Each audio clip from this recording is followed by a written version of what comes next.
So thanks everyone for coming tonight, and kind of a sad topic in one sense, about the women. Oh, I never silenced my phone. So probably, you know, I'm sure a lot of you have grown up with, oh god, there's somebody else coming. So I'll probably have to open the door outside, I'm sorry, this is... Will it be calling? Because I can go to the door so you can... I locked it. Okay. And it's a board member. It's always... Okay guys, so this is, I would say, the 5th or 6th lecture in this series that I had planned to take one a month on the 1920 centenary of the War of Independence. And so we had initially had 12 topics, you know, to look at, kind of including some of the biggest outrages. Now we've obviously had to condense it because we were closed for 5 months. So, but this one is a very important topic, I think, the role of women in the War of Independence. And of course, you know, it doesn't stop with the War of Independence, and it didn't start with the War of Independence. A lot of the women were involved as early as the 1914 gun running at Larne, and 1916, of course, was a huge time for Cumann and the earlier organisation Eileens Trial, which was set up by Maud Gonne. And women kind of served many purposes during this time. You know, sometimes it's PR, nursing, you know, women who were not in any organisation but were kind of, like my neighbour at home, John B. Keane's mother, carried parts of guns in the basket under her eggs. You know, so women in small towns throughout Ireland could kind of walk unmolested, certainly at the start of the War of Independence, and were used to ferry messages or that kind of thing to the men who were on the run. And that's kind of the central tension, I suppose, is the fact that the men were on the run and were active, and so sometimes women were caught in the crossfire or used as payback, you know, against the soldiers. So I'll just briefly, talk a good bit about Cumann itself, and then we'll go into kind of individual atrocities, maybe is the wrong word, but aspects of the war that affected women. In fact, there was a brilliant documentary on the Gaelic, the Irish language channel at home, called Coga Ermanó, which means War on Women. And we are really only starting to grapple with this as a country. There was kind of a misconception for a long time that, you know, our own IRA kind of in Sinn Féin were so heroic and so chivalric and so Catholic, you know, that they would never have dreamed of doing anything wrong to women. And even British soldiers, you know, they were officers, you know, the black and tans, would have been under the control of the men. And so it was only the Hun, you know, the Germans in World War I that kind of acted out atrocities on women. But this is not true. You know, every war, including in modern or in certainly like deep Islamic state, you know, which you would think kind of is forbidding any interaction between the sexes, women are often used and as pawns, you know, in a war. And in fact, the first Military Pensions Act in Ireland in 1924 excluded women from getting a pension for their service because Cumann was not one of the organisations that was recognised by the Act. And so these women couldn't, you know, claim their pension for their service. So Cumann, or the Council of Women, was founded in Wynn's Hotel in Dublin in April 1914 as a sort of auxiliary to the Irish Volunteers. Its primary aim was to advance the cause of Irish liberty through arming and equipping Irish men for the defence of Ireland. Of the 276 women who were active in the 1916 Rising, the majority were members of this organisation. They were indispensable as couriers, aides and nurses during Easter week. And of course we have the famous story, Eamon de Valera refused to allow any women where he was stationed. Eamon de Valera, a whole other topic. And you know, we'll come back to him. And so, like other elements of the Irish independence movement, the women's organisation enjoyed strong growth from the summer of 1917. Delegates at the 1918 Cumann Convention, held over 2 days in September, welcomed reports of the expansion of the organisation from just 100 branches in 1917 to 600 branches by September of 1918, which of course was the year of the landslide election. At the Cumann Convention held in October 1921, this is their manifesto, its president, Countess Markievicz, told the delegates how proud she was of the girls who stood in the gap of danger during the time of stress and war last winter. So here's Kay Gibney in her uniform. I think I just have kind of random photos of Cumann things here. Members of the Republican Women's Organisation had been active during the Independence War, on the front lines as dispatch carriers, arms smugglers, scouts and intelligence agents, and in the provision of food, shelter and care for the IRA who were on the run. Markievicz continued, "There is a generous chorus of praise for their courage, their capacity, and above all, their discretion. The men in the country tell me they could never have carried on without the help of Cumann na Mban."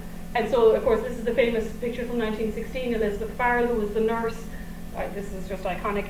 This is all you can see of Elizabeth Farrel in the photograph, the bottom of her uniform. And not intentionally, Pearse stood in front of her, but in fact she was airbrushed out in later photographs because, why was there kind of a random nurse's uniform? That's what you can see.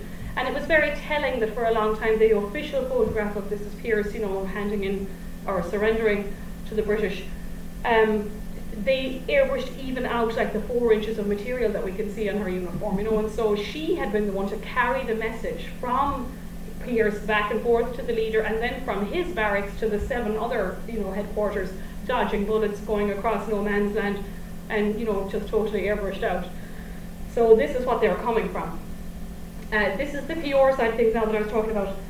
As outlined in the convention report in 1921, Cumann na Mban's propaganda efforts took 2 definite directions. One, our main one, was to keep up the morale of the civilian population and to let it be clearly understood that all Ireland was behind its army no matter what the consequences. The other was to put our case before other countries. So, as well as the often dangerous work of disseminating propaganda materials, the women of Cumann na Mban were tasked by the propaganda director, Mabel Fitzgerald, to collect details of British atrocities at local level for publication in the Irish Bulletin, which is the IRA or Sinn Féin publication. We've mentioned it in some of the other lectures. And so this iconic kind of photograph has Maud Gonne and Mary McSweeney outside, during the men who were on hunger strike, and the women often hunger striked as well. It had been an ancient kind of Irish technique, but of course the suffragettes used it too in the 1917-18 era in England. So senior members of the organisation travelled to the US and Europe in order to highlight the increasingly desperate conditions in Ireland. During a period of 8 months in 1921, Mary McSweeney, who represented the Republican women of Ireland, visited 58 cities and addressed over 300 meetings, and of course her husband had been the Lord Mayor of Cork, who was executed by the Black and Tans in Cork. He replaced the Lord Mayor McCartney, who had been executed. McSweeney died on hunger strike in England. At home, Cumann na Mban developed in tandem with the Irish Volunteers and with a similar organisational structure. For organisers like Bridget Mullane, the first point of contact when seeking to establish a branch of Cumann na Mban in a local town was to contact a local volunteer officer who could give her the names of reliable girls. So in fighting areas such as West Cork, where Cumann na Mban were particularly well organised, the members worked in direct contact with the flying columns. These were those men who were on the run, providing shelter, catering, carrying messages or hiding arms, but in general the branches devoted themselves to whatever activity seemed most suitable to the needs of the particular area where they were situated. Strict supervision or control from HQ was impossible. And because they were less likely to be searched or arrested than their IRA counterparts, the role of women as scouts, intelligence gatherers and dispatch carriers was vital to the survival of the Republican communications network. A Cumann na Mban officer in Leitrim, Bridget Doherty, explained, "We could get through very often with dispatches where men would not have had a hope. The enemy did not always have lady searchers with them, and then only in very limited numbers." So although they were suppressed in parts of Munster by the summer of 1919, and finally banned nationwide in November, Cumann na Mban maintained a very visible presence on the streets of urban Ireland, and here's one of their pins. According to Nancy Wise Power, it was felt that open activity on the part of women would help maintain public morale. When the Republican prisoners demanding political status began a hunger strike in Mountjoy in April 1920, Cumann na Mban was to the forefront of the public manifestation of outrage and grief. And so, to see iconic figures like, particularly Maud Gonne, on strike with them or just protesting in solidarity outside, this really raised the level of PR that they were getting for the movement.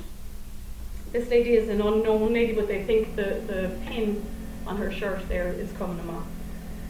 So, as the conflict intensified and Republican funerals or executions and hunger strikes became more common, Cumann na Mban frequently organised prayer vigils as a form of public protest. And at a time when the Crown forces aggressively dispersed civilian demonstrations, these vigils created a safe space to express messages of solidarity or defiance. The expression of respectable Catholicism undermined government depictions of the independence movement as dangerous and communist inspired. So they were very aware of their role as, mothers and wives and good faithful Catholics. This is a certificate that they gave to one of the women. The intensification of hostilities then after January 1920 signalled a change in the frontline work of Cumann na mBan. Now the most dangerous activities like scouting for the IRA during road blocking operations or the preparation of ambush sites became their primary work. To avoid being encircled by Crown forces, women moved around the perimeter of the column, this men, reporting any movements of nearby British forces, work that only could be performed by girls because men would be quickly picked up. Other duties included the acquisition and transportation of arms, particularly in towns and cities where the British authorities maintained a high presence.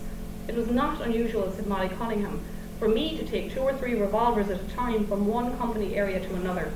In the transfer, I had to pass by the sentry at the lower gate of Macroom Castle, and I was liable to be challenged at any moment.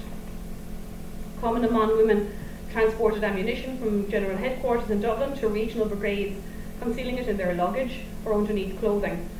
Moira Comerford, quote, learned from experience that a Lee Enfield service rifle could be carried under my coat without protruding at the bottom if the muzzle was held under my ear. Cumann na mBan women like Peg Duggan in Cork City often hid armaments in their own homes or carried arms from place to place before and after ambushes carried out by the volunteers. Arms smuggling by women was a particular concern to British authorities. In an interview with the Manchester Guardian in January of 1921, Major General Strickland complained, in many cases, arms would be brought out for use at the scene of an ambush or other attack by women who had concealed them in their skirts. The army was not making war on women, and soldiers never interfered with women unless they had direct evidence against them, so that the difficulty of getting hold of arms which were disposed of in this way could be imagined. Another vital aspect of Cumann na mBan's frontline activity was its participation in the intelligence war. Its members were of limited use.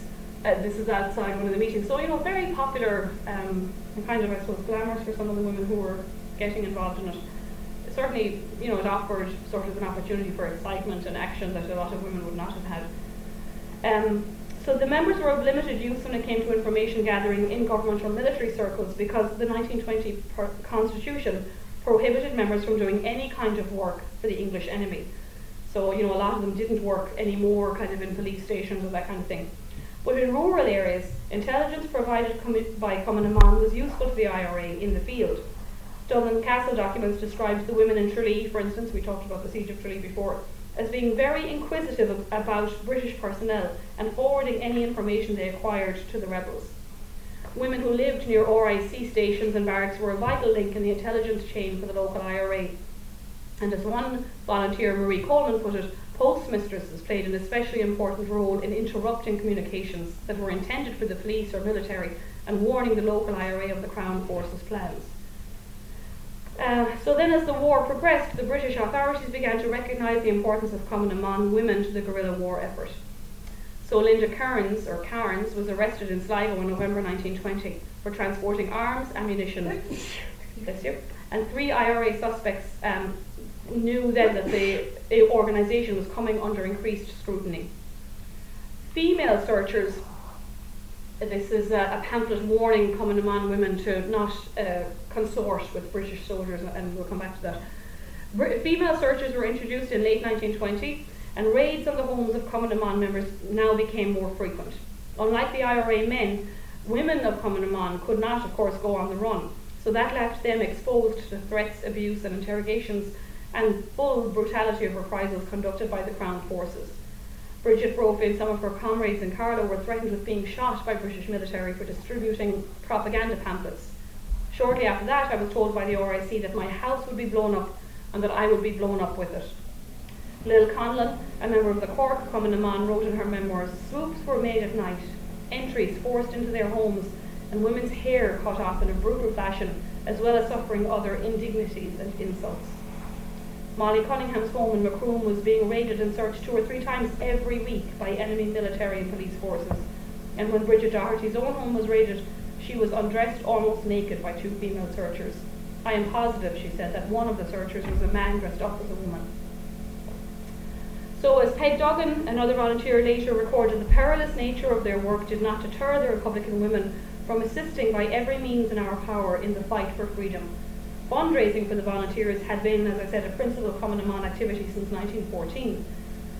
So the Bandon branch, for instance, Mary Walsh is the commander there, organised concerts and flag days, cooked and knitted socks for the flying columns, and organised a weekly chapel gate collection after masses during the 1920-21 period. Funds collected locally during these and other fundraising activities were dedicated to providing comforts to Republican prisoners, and the women regularly supplemented their prison rations with parcels from the outside. They also provided information to the prisoners' families as to their whereabouts in the early days of their detention. So where Common Amon was not directly involved with the IRA in either combatant or support roles, it was often in the background, providing support of other kinds. Its members, for example, were central to the relief schemes that were administered to victims of the War of Independence. This had been established in January 1921 to distribute funds raised by the American Committee for Relief in Ireland, a White Cross organisation, and it contained a number of key Common Amon personnel. So at local level, the members were well placed to assess the families most in need of aid due to the devastation caused by the war. Despite the passage of years, Maura Comerford could not forget her calls at the homes of fighting or dead men, where the wives or widows were learning lessons which too often are behind the scenes of glory. So here are some of the women then, particularly two who were killed. And also this is women acting as couriers. You know, kind of dangerous work for sure, because they could be interpreted. And here's some of the different medals that were awarded to them. This is civilians kind of protesting back against, you can see a barrier being put up in one of the towns. So here's Josephine McGowan. She was one of the first of several Common Amon women who died during the struggle. Markievicz struggled for freedom, but this poor McGowan died for it. And yet it is Markievicz that we remember, while we really never talk about McGowan. The centenary of her death, in fact, passed without any of the pomp and ceremony we saw marking the 100th anniversary of Markievicz's election in 1918. Josie McGowan was from Dolphin's Barn, a kind of working class district in Dublin. She had served as a member of the Marrowbone Lane garrison during the 1916 Rising. And then on the 22nd of September in 1918, she attended a Common Amon rally at Foster Place to protest against the internment of Republican prisoners jailed as part of the so-called German plot. The Dublin Metropolitan Police baton charged the assembly, and during their onslaught, a constable struck McGowan several times on the head with his baton. McGowan's comrades rescued her from the assault and took her to their medical outpost in Castleknock. She died on the 29th of September and was buried in Glasnevin Cemetery. Her father suffered a huge emotional trauma at his loss and died a week later, aged just 46. They're buried in the same grave plot in Glasnevin. So 2 decades later, she was posthumously awarded a War of Independence Service Medal, which included the Cowrack Bar. That's an award that's normally reserved for male combatants. And the second member of Common Amon killed early in those days was Margaret Kill, a 19-year-old printer's assistant, fatally wounded by a gunshot at her home in Stella Gardens in Ringsend at 11:15 p.m. on the 10th of July 1921 during a series of raids by the British Crown, and this was right on the eve of the truce which ended the War of Independence. She died of her wounds the day after the ceasefire began. And so Margaret Kill kind of embodied all of the different strands that were intertwined in the revolution in Ireland. She had been captain of the Croaks Ladies Hurling Club. She was a member of the Irish Clerical Workers Union and of course an active member of Common Amon. A year prior to her death, Keogh had been arrested by the British forces for refusing to give her name in English when questioned about her fundraising activities for Conradh na Gaeilge, which is, Irish Association, which was a prescribed organisation, even though they were more or less apolitical. It was dedicated to preserving the language. Her funeral took place at Glasnevin Cemetery as well in July 21, and she was buried with military honours by her comrades in Common Amon. Her grave is marked by a humble headstone bearing the inscription, Margaret Kill died for Ireland. So in fact, Michael Collins would not really have been able to operate without the aid of his women spies and couriers. Now, we talked last month about Ned Broy and a few more of them, the kind of string of moles that he had throughout Dublin. But he did have a lot of women influence in his life too. He had grown up in a family dominated by women. His father was very old when he was born and died when he was young. And so he had an army, basically, of women who worked for him as secretaries, typists and couriers. And of course, from about 1918, or when he returns to Dublin from the prison camp, he was on the run, more or less all the time, and slept all over Dublin. Don't forget, De Valera was in prison at the start, so he and a few more, were more or less keeping Sinn Féin and the provisional government going. The safe houses, most of them were run by women, and Collins really couldn't live without them.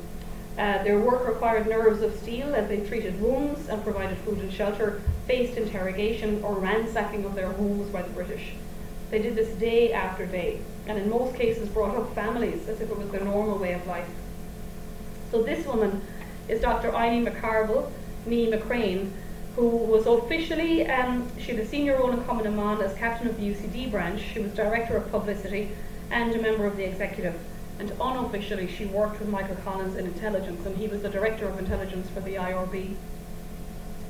So from her statement to Common Amman, it's clear that she had an interest in bridging alignment with the IRA. At the Common Amman annual convention in 1919, she proposed to reorganise Common Amman to make it a more efficient military unit to meet enemy hostility. The proposal, she said, was well received by the younger delegates who shared a desire for reorganisation, and so the vote was carried by a large majority. To facilitate further cooperation, Eileen said, "I was one of the movers in getting in touch with the headquarters of the IRA. I'd say from that time we were very associated with them in our work." According to Eileen, when the national reorganisation began in 1917, she first became acquainted with General Collins. "I was a student in University College Dublin and had joined the military forces to be trained to take part in the fight for independence. On Collins' instructions, she couriered sums of money in gold for the Department of Finance and accompanied Collins on visits to Mrs. Eamon de Valera while de Valera was here in America." Eileen would deepen her involvement with Collins, taking on the role of his private secretary. The room in the centre of her flat at 21 Dawson Street, which is just off Grafton Street, for 2 years became the hub of IRA intelligence, frequently used by Michael Collins, Ernie O'Malley, Tom Cullen and Arthur Griffith. It also became the repository for the documents of General Headquarters IRA intelligence. Eileen said she was in daily communication with Michael Collins, Tom Cullen, and very few people knew of the existence of this room.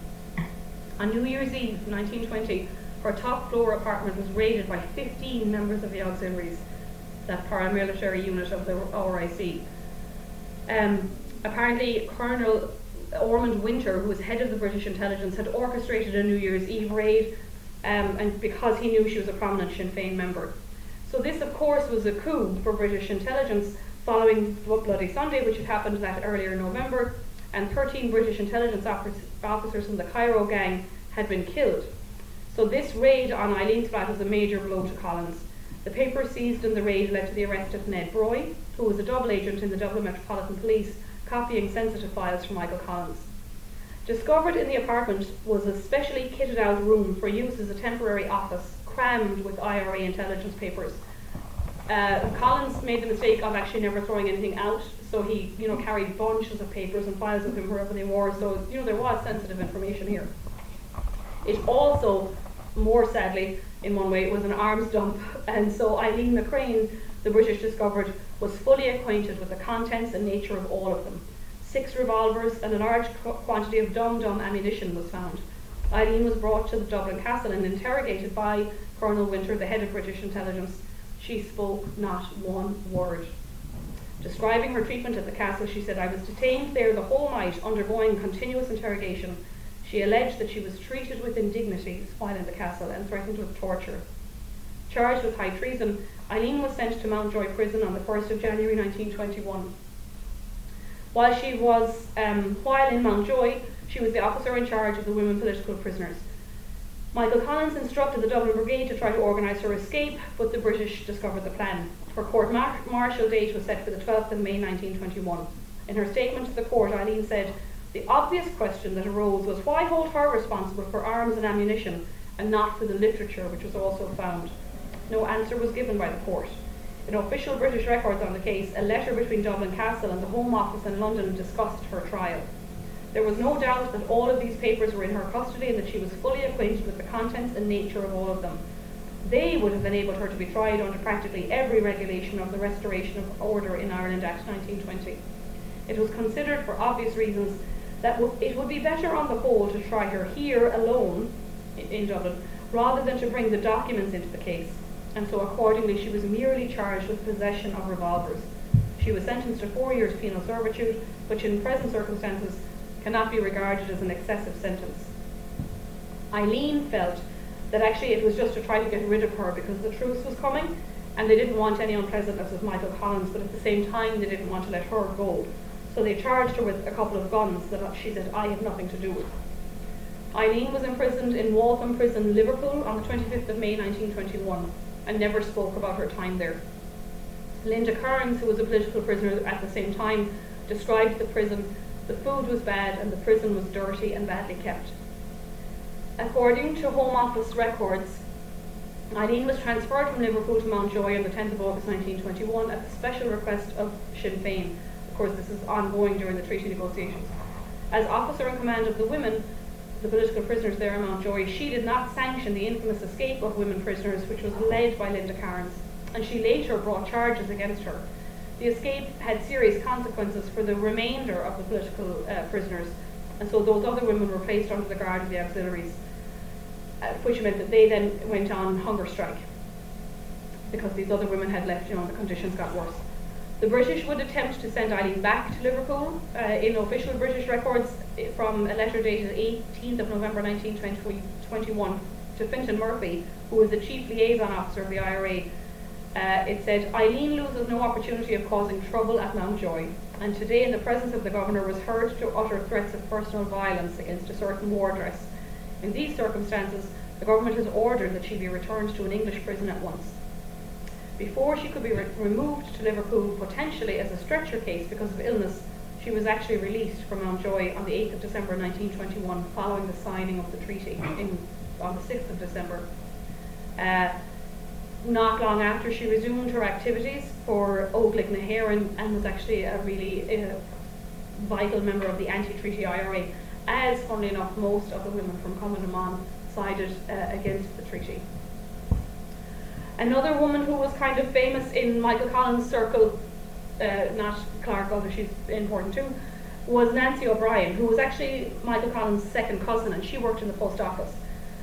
The director, Sir James McMahon, who was director of Post and Telegraph's office, knew about her dedication and work, and he wanted to promote her within the department.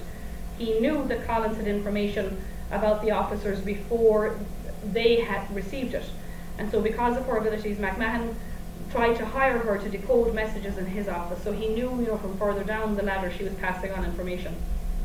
When Michael Collins was told of her being given the job, Collins said, well, Christ, I don't know how they've held their empire for so long. What a bloody intelligence service they have. So O'Brien moved to London at the same time as Collins in 1906, when they were both young, and they were always very close. As a spy, she was invaluable to Collins, and would spend her lunchtime in the ladies' toilets copying papers to give to him later. Once, when Collins berated her for not finding a message he was particularly interested in, she turned on him and gave him a good tongue lashing. Later that night, he went to her home in Glasnevin and apologised by giving her a present of her favourite bullseyes candy. On one occasion, when she was going to Cork because her father had passed away, Collins asked her to complete a mission for him. He had her carry a load of guns that had come in from England in her luggage, and she asked a policeman to help her with her very heavy case. Later, O'Brien married Johnny Collins, Michael's brother, after his first wife died in 1921, leaving him with 8 children. So a pamphlet, now to get into the kind of the more serious elements of the violence against women, a pamphlet produced by an independent commission in America, The Conditions in Ireland, showed that there were about 48,000 raids in Ireland. And of course the brunt of these raids must have been borne by the women because the men were on the run. In the context of a guerrilla war fought out in the countryside with isolated villages, women who were remaining in the privacy of the domestic sphere, they became easy targets for frustrated British soldiers and were particularly vulnerable to attack. So this report of the American Commission on Conditions in Ireland gave evidence of the frequency with which the sanctity of the family home is violated, quote unquote. And it was 48,474 British Army raids on private homes in just 1920. And a country the size of Ireland, probably the population a little bit less at that point than 3.5 million, that's a lot of raids. The British Labour Party formed a commission to investigate events in Ireland. Lil Conlon quotes their report as follows: evidence was taken in connection with the effect that house raids had on women and children by the Crown forces. Several houses were visited which had been raided, and the experience of such women who were present at these ordeals noted. The report concluded that, unfortunately, in their work of hunting down people, the agents of the British government often act in a way which is terrifying to women. It is, however, extremely difficult to obtain direct evidence of incidents affecting females, for the women of Ireland are very reticent to report on these matters.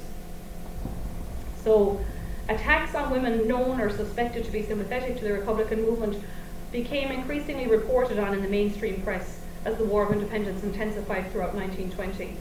Outside of Dublin, County Cork was the most militarised part of Ireland, and then, of course, the neighbouring counties of Kerry, Tipperary and Limerick, which contained active IRA brigades and large-scale British military operations. So one of the newspapers, the Cork Examiner, is particularly useful in reporting events from these areas of the country. Military attacks on women were usually reported as outrages, quote unquote. So there was a headline on the 27th of October, Lixna outrage. And Lixna is about 8 miles outside of Tralee, and this was around the time of the siege of Tralee that we talked about a couple of months ago. This article referred to a spree of military reprisals following an IRA attack. The homes of several Republican sympathisers were raided, and one woman, Miss O'Grady, was dragged from her bed in the middle of the night and her hair was cut off. And this is an example of, sometimes the women had their hair in a braid or a plait and it was just cut off. And of course, all the times, very old scissors, their heads were shorn almost to the bone, and often, this was very violent, they were bleeding, skulls were cut. On the following day, the 28th of October, the Cork Examiner elaborated on the story, now under the headline Terrorism in Kerry. The report claimed that Miss O'Grady had been stripped of her nightgown and thrown into a pond of cold hair before her hair was cut off. On the same night, a party of uniformed men arrived at the O'Sullivan home, and while the young men were taken outside and beaten with rifle butts, the girl's hair was crudely cut, almost dragged from her head. On the 12th of November, the Cork Examiner reported a Limerick outrage in which 6 armed and masked men entered the home of Miss Christina Maher and cut off her hair. Her brother had earlier been arrested by the military. Within the constraints of strict press censorship, these newspaper reports were very brief and didn't state explicitly that the women were active Republicans or that the armed masked men were British soldiers. But information like the fact that Miss Maher's brother had recently been arrested, helped to situate the outrage in the context of reprisals on known Republicans. Now, it's noteworthy, of course, that in these instances, women and men had different punishments inflicted upon them. Miss O'Sullivan's brothers were beaten with rifle butts, and Miss Maher's brother had been arrested. Neither of the women were arrested, but their hair was cut off. Maybe the military had insufficient evidence to arrest them, but the imposition of martial law, little evidence, of course, was required to arrest or imprison any suspect. Perhaps the military simply did not consider the women to be important. But in this case, attacks on women, and particularly sexual insults and humiliation, may have been seen as a way in which frustrated soldiers vented their spleen against a generally hostile population. And of course, it's also possible to interpret these attacks as an assault on Irish masculinity, undermining the ability of Irish men to defend their homes or their families. With virtually all IRA men away from their homes on the run, attacks on unprotected women may have been seen as a way to weaken their morale. On the 2nd of November in 1920, the Cork Examiner again used the word outrage. Limerick outrage, savage assault on young lady. Miss Agnes Daly was attacked by a group of masked men and armed men who cut off her hair and deliberately cut her hand, inflicting a deep wound which needs several stitches. Usually these short paragraphs in the press leave one searching for more information about these women and their role in the Republican movement. In most cases, it's impossible to ascertain the precise level of the women's involvement in the conflict, but in the case of Miss Daly, we do have access to more information, because the incident was vividly described in the memoirs of her sister, Kathleen Clark. The Daly sisters were active members of Cumann na mBan, providing a safe house for IRA men on the run. As known Republicans, their house was regularly targeted and raided by the military. On that night in November 1920, Clark recounted that her sister Carrie was held at gunpoint while Agnes was attacked by a group of masked men. They grabbed her, threw her on the ground and pulled her to the gate on her face by the hair. One of them put his foot on her back and stooping over cut off her hair with a razor. Pulling the mask off of her attacker, Agnes identified him as one of the local regiment of Black and Tans. She reported the incident to the barracks, but he was just moved from the area. Houses occupied by women and children, so this was published in the Irish Times in 1920, raided at night by armed men, the terror of the situation underlined by the fact that the men were often rude, insulting, threatening and undisciplined.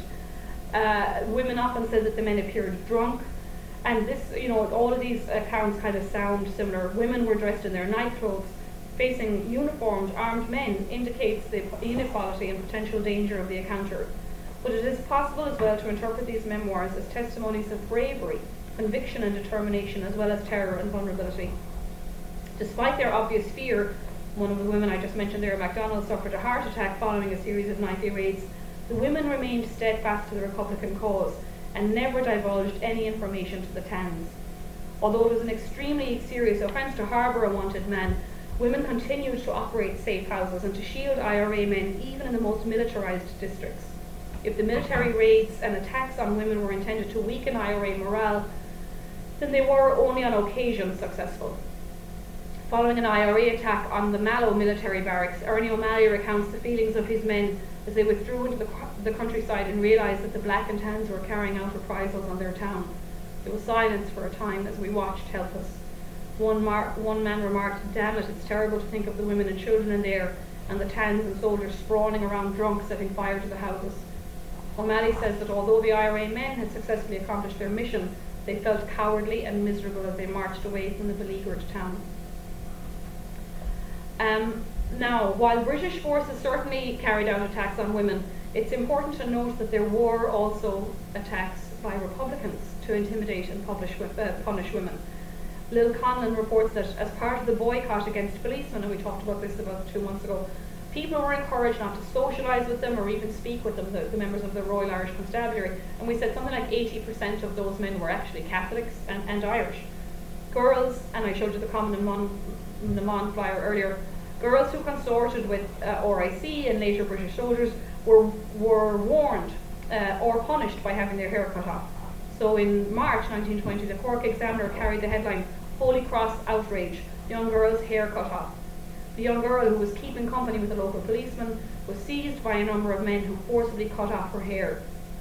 The policeman was also roughly handled by the men. In January of 1921, under the headline "Old Woman Maltreated in County Sligo," it was reported that an elderly woman was tied to a lamppost with a notice bearing the words "Long tongues beware."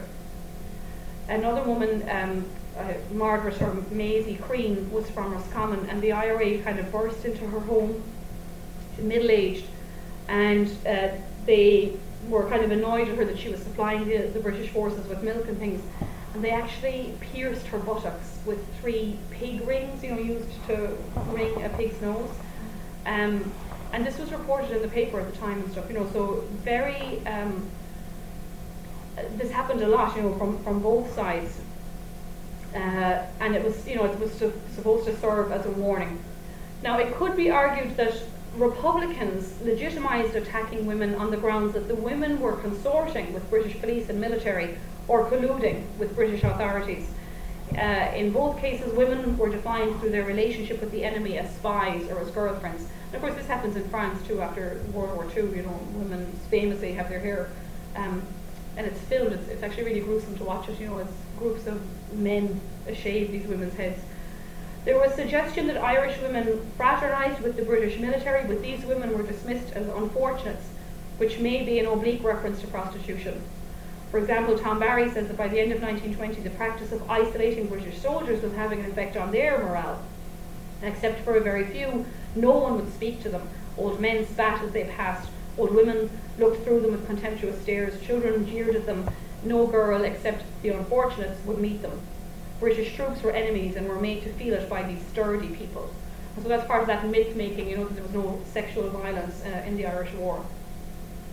As the Anglo-Irish War intensified, allegations against British acts of violence against women became a growing concern for that IRA newspaper, the Irish Bulletin. On the 14th of April in 1921, it devoted a special issue to outrages on Irish women. In response to British government claims that there had never been one of evidence to support accusations of sexual violence, the paper published sworn affidavits by women who claimed they had been sexually abused by British soldiers. All of the incidents involved nighttime raiding parties. So here's coming on marching. For example, in her testimony, Mrs. Healy, and her full address was given in the bulletin, a mother of 4 young children and actually heavily pregnant with her 5th, described how a group of masked uniformed men entered her home at 2:15 in the morning. One of them forced Mrs. Healy, who was in her nightclothes, into the kitchen, where she succeeded in pulling the mask off his face. In spite of my every resistance, she said, he then succeeded in criminally assaulting and raping me. And she is one of the few women in all of the records that have been looked at who actually uses the word rape. They usually use some kind of euphemism about outrage or passion or kind of violence, but she said the word rape. The next day, her and her husband, who had been present for the attack, and her solicitor, she went to the barracks to complain about the incident, and she could identify a man outside the door as she went in who had stood guard at the door, held her husband down. The sergeant in charge refused to really take her statement and sent her away. In another testimony, 21-year-old Nellie O'Mahony, again her full address was given, related how 2 uniformed men broke into her house at midnight on Christmas night in 1920. The men seemed to have some drink taken. She described in considerable detail how one of the men lifted her nightdress and put his hands all around my body. Although she identified the men and made an initial complaint to the military barracks, and the man told her not to worry because he was a married man with 5 children, she stated, I did not pursue the matter further, as from the state of terror that exists consequent upon the deeds of the Black and Tans, I was afraid, and am afraid, to pursue the matter further. So both of those testimonies concur with many of the details described by Kathleen Clark and Kathleen Keyes MacDonald, who were coming among kind of high-ups. Nighttime raids involving armed, masked men, often under the influence of alcohol. And so while many of these accounts hint at sexual assault, only those 2 are quite explicit. The decision of these women to come forward and to allow their full names and addresses to be published must not only be weighed against the fear of reprisals, but also the kind of shame of breaking the taboo on sexual experiences. It is no coincidence that both Mrs. Healy and Miss Mahoney had already told their families and had attempted to report the incidents to the authorities, so they were prepared to make these assaults public. The bulletin claimed that they had evidence of many other sexual attacks where the women were not willing to publish their names or addresses. On the 8th of July 1921, the bulletin carried the banner, The War on Women and Children. Women and children suffer greatly from these operations, which are extensive and of frequent occurrence all over the South. And there followed lengthy accounts of such incidents. Cases of rape and attempted rape were outlined by an unnamed investigator. In Cork, Limerick, Tralee and Dungarvan, I came in contact with cases of this character. Some of the women were, quote, willing to give full particulars and made sworn affidavits, but they were reluctant to make the details public. The report concluded that the threat of rape and attempted rape had the effect of spreading a profound feeling of dread amongst large numbers of women in the districts where they occurred. Under the subheadings of midnight raids or searching, etc., the bulletin went on to outline the impact of military raids on women and girls. These raids are a source of sleeplessness, nervous breakdown, and in the case of expectant mothers produce very grave results for mother and children. Women know that it is during curfew hours attempts of a sexual character have been made. Now, it's important that Republican women are not seen to be merely passive victims upon whom outrages of a physical and sexual nature were enacted. The women of Cumann especially saw themselves as soldiers participating in warfare. Far from being passive, they were active agents in dangerous militarized arenas. Guerrilla war tactics facilitated the involvement of women, but relegated them to gender-specific roles. In acting out these roles, Republican women encountered the enemy in very particular ways. The British forces probably underestimated the true nature and extent of women's participation in the Republican movement, and thus perceiving them as merely supporters of the IRA, treated them accordingly. While women were assaulted and intimidated for sure, very few were actually arrested or imprisoned.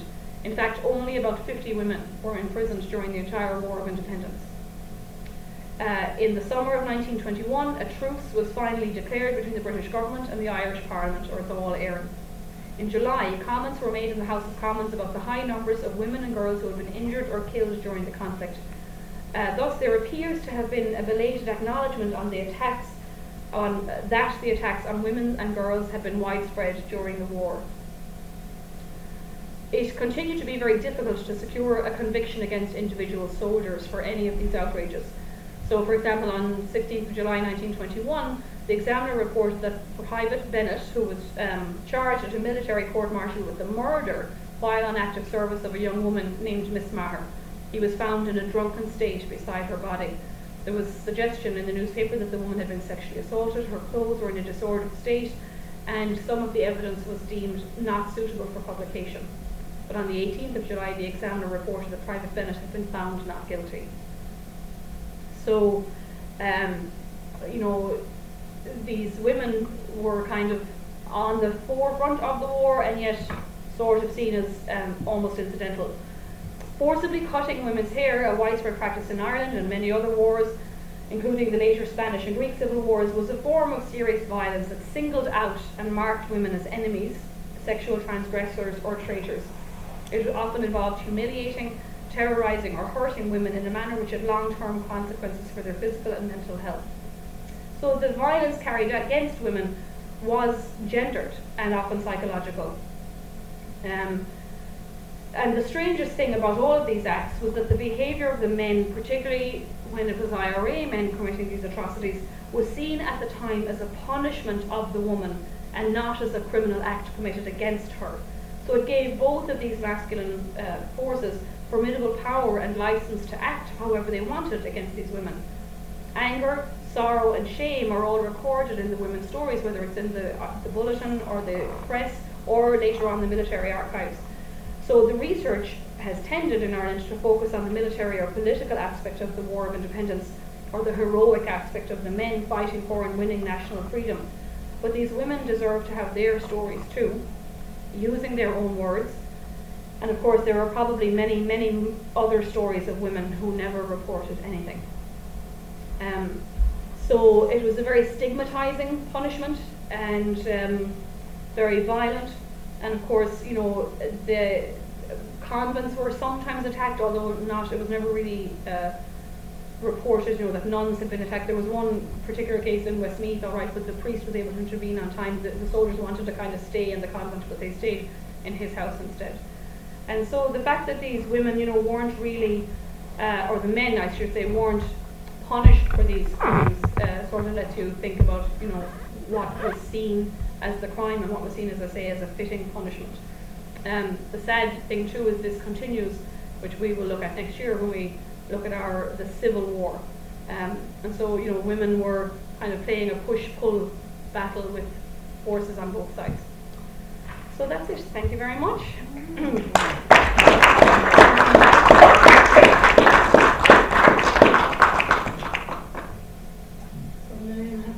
Questions or comments? A question. Mm-hmm.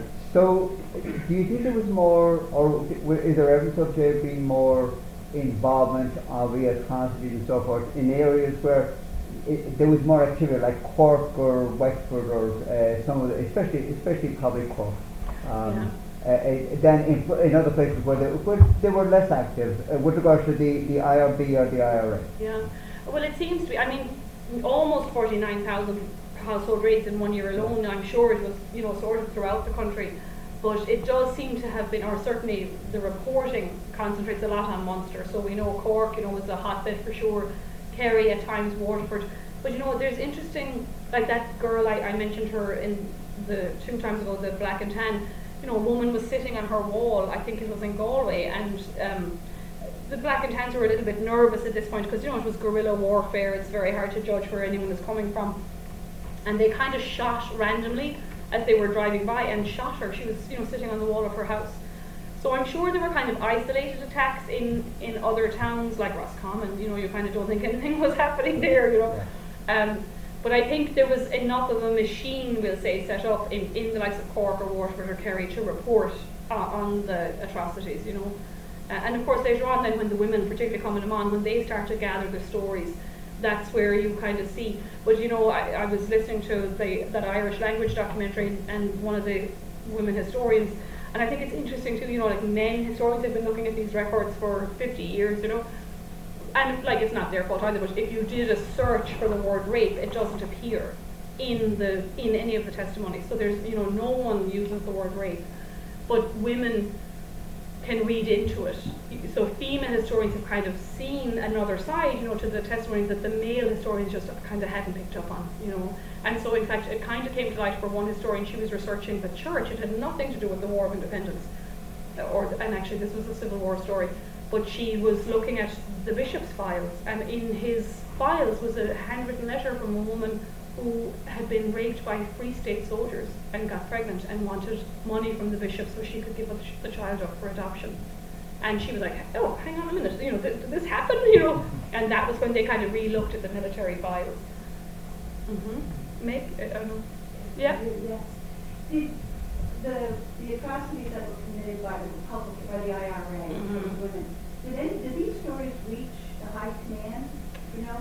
That's hard to know, you know, like did Michael Collins and Arthur Griffith, and did they know this was happening? Not that I have seen, like, in their writing. Now, and I will say, you know, they're gone to London in December, you know, of 21. Not that that kind of excuses them, but I would imagine if it is making its way up the chain of command, it's not very high on their, which is, you know, terrible, but it's not very high on their priorities. And then particularly during, you know, the negotiations of everything. And, you know, these, I presume, like, you know, all of you probably know, like, Ireland's culture. Today, in America, even sexually violent acts are underreported, you know, so it must have been absolutely, you know, very difficult in 1921 or 1920 to report. Even the shame of having your hair cut, you know, because it marked you, like, it was a signal to everybody in the town that you had been dating a soldier or selling him goods when you were not supposed to be, you know. So I would imagine this kind of culture of silence, like they were put under a lot of pressure by their families not to, sort of by the church, you know. So I would imagine particularly like rape or sexual aspects were very much underreported, unless you had the support like the woman in Cork, Healy, of her husband, you know, because he witnessed it. He was kind of held down that night. But I would think if it got up to the higher ups, I'm sure it was only like a fraction of the stories. And, you know, as I say, some of them, the way it was framed by the IRA in particular was that this was a punishment that the women deserved. Like they were enemies of, or they were, you know, consorting with enemies of the state. And so it was never seen as a crime committed by the soldiers. It was seen as a punishment for the women's behaviour, and everyone seemed to be okay with that, which is, you know, very interesting. And again, not something we would talk about, like the stories that I've heard about women in my hometown, you know, John B. Keane's mother famously kind of brought the guns in parts, like in her basket under her eggs. I told the story about my own great-grandmother, you know, 8 months pregnant, was pulled out into the yard. And again, like this is the story, we were told maybe there was more to it, you know, but she was pulled out into the yard by a gang of black and tans because they knew her husband. They thought like he was just hiding in the field, but he was supposed to be on the run. And shouted like, Mulvihill, we know you're there, come out. And she wouldn't come out, so they fired a gun in her mouth, but like it was empty, there was no bullet. But you know, maybe more happened to her and we never heard that story. And then the other story about a woman was they dragged a mother and her daughters out, and her sons were on the run, and they had shot and killed a guy, you know, in the bog, and she had 2 other sons who were on the run, and they asked her to identify this body, and they kind of had just stretched him out, you know, on a door held up by 2 stools, and she couldn't admit it was her son because, you know, they would maybe take her and the 2 daughters into custody, and they'd certainly keep looking for the other 2 boys. So she didn't. She said, I don't know him, but she cried. And one of the British soldiers said to her, well, you know, if you don't know him, why are you crying? And she said, well, he's some mother's son.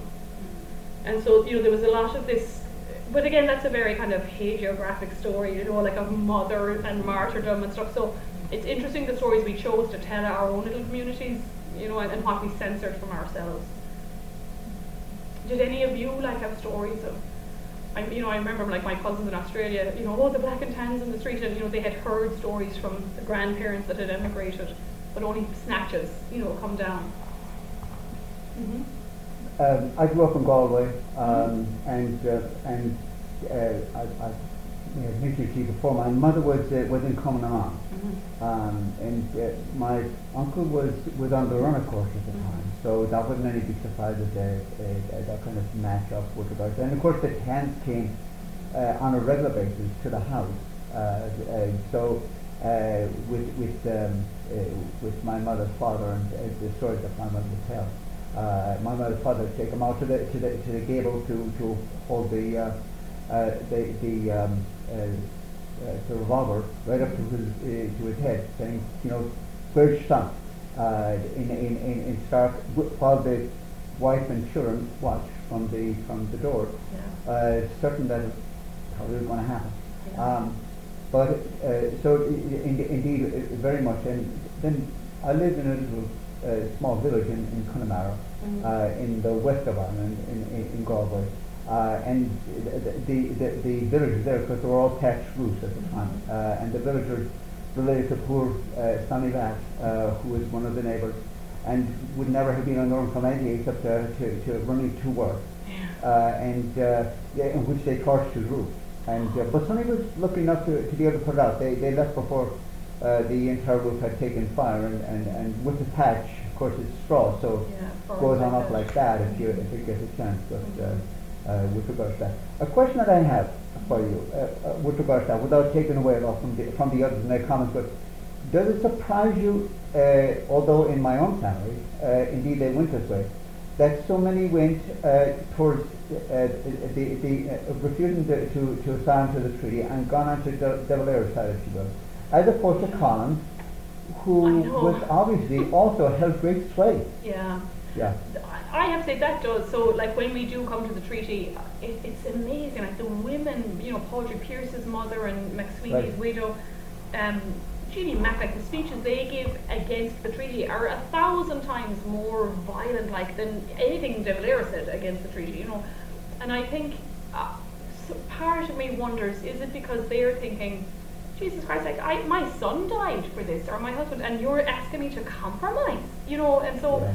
I see them as kind of in line with the hardline IRA boys that, like Ernie O'Malley. This is not what I signed on for. Like, I signed on for a 32 county Ireland. I killed, for it. I lived on the one for years. I'm working 26 counties my backside, and so I have a feeling the women, particularly those like leaders in Common, maybe not every woman, but I say the active ones, and there was, what did I say, 500 or 600 of them. They probably were hardline, whereas a lot of the men might have only, and I don't mean to kind of be flippant, but the men might have been in it for a few reasons, like, there was no jobs, it was exciting, they knew Michael Collins or their friend brought them in, and so they were happy to just, like, not be sleeping in the bog, and sure, if there's peace, great, might have had any major political, kind of a Republican intent, again, aside from those hardliners. And some of them, Michael Collins was so kind of charismatic, a lot of them might have been with him, and agreed with him that it was the stepping stone, freedom to achieve freedom, we'll get there eventually, we don't have bullets except for 5 weeks. So I think the women were more extreme. Like, if a woman was prepared to fight on the battlefield, or again, like the mother of one of the boys that was murdered, I'd say there was no compromise in her life. So I'm kind of not surprised, in one way. Mm-hmm. Any other questions or comments? Or your own stories? Well, Dan has an interesting story. Do you want to tell a bit of your story? Your cousin? Or your... Well, I guess you're going to get to that in the next... Yeah, because most of her career was later, yeah. And actually that was my question, is that she obviously went through the whole war, but she ended up... On the other side of the Civil War, yeah. He was killed by Free State. Yeah. So Dan has, like, he's doing his genealogy, and what was she to you again? Your great grandaunt? Your grandaunt? Cousin. Was, in Common, kind of very well received in there, and then after the treaty was anti-treaty, and the Free State killed her. So, I mean, to be honest, I'm kind of dreading coming to the Civil War, because it's way worse, like, it's way more bloody and like, it's one thing to kind of, paint the black and tans as all bad, or or even you can be a little bit sympathetic towards them. They were PTSD soldiers from, you know, World War One. They weren't like we were almost taught growing up in Ireland that they were the dregs of society and they were pulled out of prison and sent on a ship to Ireland. Like, that isn't true. They were demobilised soldiers. But the Civil War, like when you read some of those, and that has been something that we have found, I think, very hard to kind of acknowledge in Ireland, you know, that it was brother against brother, like a neighbour against neighbour. And so I'm kind of dreading coming to that, but we will do it, you know, because we're doing our decade of centenaries. So anyone else, questions or comments? And I'll come back to you then, Mick. I just want to make one point that Dublin, very few telephones. Yeah. So the fact that these women were acting as couriers and messengers is really much more important than we today might think. You know, we're getting on our cell phones. Yeah, texting 20 people. Getting on the trolley car and going to the other side of Yeah. town with an incriminating document. Yeah, or those like the bike, like look at the hair, you know, it's so sad. The bikes, I love the picture of them on the bikes because, you know, I mean, my God, just cycling around and you could be stopped at any moment with, you know, with an actual incriminating document or bullets, you know, I mean, very panicky. Like, I don't know if I would, you know, have the chutzpah to do it. I nearly said a different word. Meg, what were you going to say? Well, just an interesting thing about Albany. The Kathleen Daly Clark's niece lives in Albany. Get out. Yeah. Wow. So we have a direct contact to the Daly family right in Albany. Yeah. And Ernie O'Malley's grandson or something, I've met him at things at the consulate in New York. You know, there's a few, who else did I meet? That their grandfather had been, I can't remember his name. It was one of the, you know, he was the guy on the boat with Casement. Monty. Yeah, so there's, you know, there's a few that definitely left Ireland. And I mean, you know, that's again another thing we'll come to when we do the Civil War, like is the leaving, you know, that you couldn't stay. You know, I think I told people there was a man in Kerry who lived to be 104 or something, and he was giving a talk. I was a high school teacher in my hometown, so I'd say it was about 2003, and he was called in to give a talk about the Civil War and the War of Independence, and he had been an anti-treaty guy. But you know, like I was kind of angry sitting in the audience because it was like he had frozen in time. You know, it was like he never read a book written about it 80 years later. Like he lived it as if it was yesterday. And of course, you know, documents have been made available. There's archives available to us, so we know it wasn't as simple as, you know, De Valera was this and Collins was that. But he was a De Valera man, you know, down to his last kind of sinew. And he was telling a story about there was a horrific atrocity outside Tralee, where the Free State soldiers captured 5 or 6 IRA men and tied them together with barbed wire and threw a grenade in amongst them, and one guy got blown to safety, but everybody else, you know, blown to death. And oh my God, you know, like the town, sure, how could you get over that? Like, because the guy who lived could identify who the soldiers from his town, you know, were. And so he was telling a story about that, the two families that never again spoke. Like it was 1960, and the father would be in the pub and the other guy would walk into the pub and your man would walk out, you know. And when he was telling the story, he said, but sure, the Flahertys had pigs during the famine. I said, oh my God, like that was, you know, 70 years before that, and they're holding a grudge for that, you know. So you kind of thought, like, what hope is Ireland for peace if we're holding grudges about the famine, you know. So, but good storytellers at the same time. The history is so recent, though. So recent, You yeah. know, so And so the personal, American you know. Civil War, we're going back so many more generations, and that there are people with memories still Yeah. living. And it is difficult, I suppose, to get over that, you know. You kind of need a truth and reconciliation form or something, which we didn't, you know, ever really have for ourselves as a civil war. And then, like, it's only recent, you know, Tony Blair apologised for the Great Hunger and the Queen visiting Ireland. Like, we're very gradually, you know, inching towards an understanding of the other sides. So I think that's good, you know. On Sunday I was in Saratoga for the Revolution. Murphy, you know, they were kind of honouring his thing, and it was just interesting to see, you know, my God, like this is the battlefield and the American lines. I had never been, you know, but as you say, that's 400 years ago, or, you know, not 400, but getting up there, you know, whereas like 1921 is right there, you know. So thanks guys for coming out. Our next talk, Derry, was cancelled. The lady emailed me yesterday, Margot Shea. So she was in Boston, we've never met each other, but she knows people with COVID, so she's having a test tomorrow. And so she's cancelled Thursdays, but then next Monday we're doing a talk about haunted Ireland and the famous ghost stories and banshees and all that. And then Meg is it Wednesday, Meg?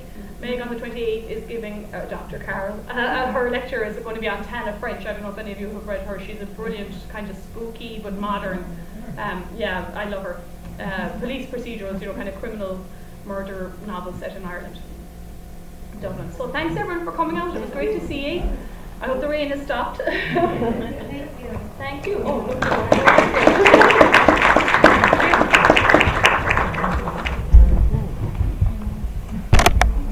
So now we think we recorded that, but I may not have.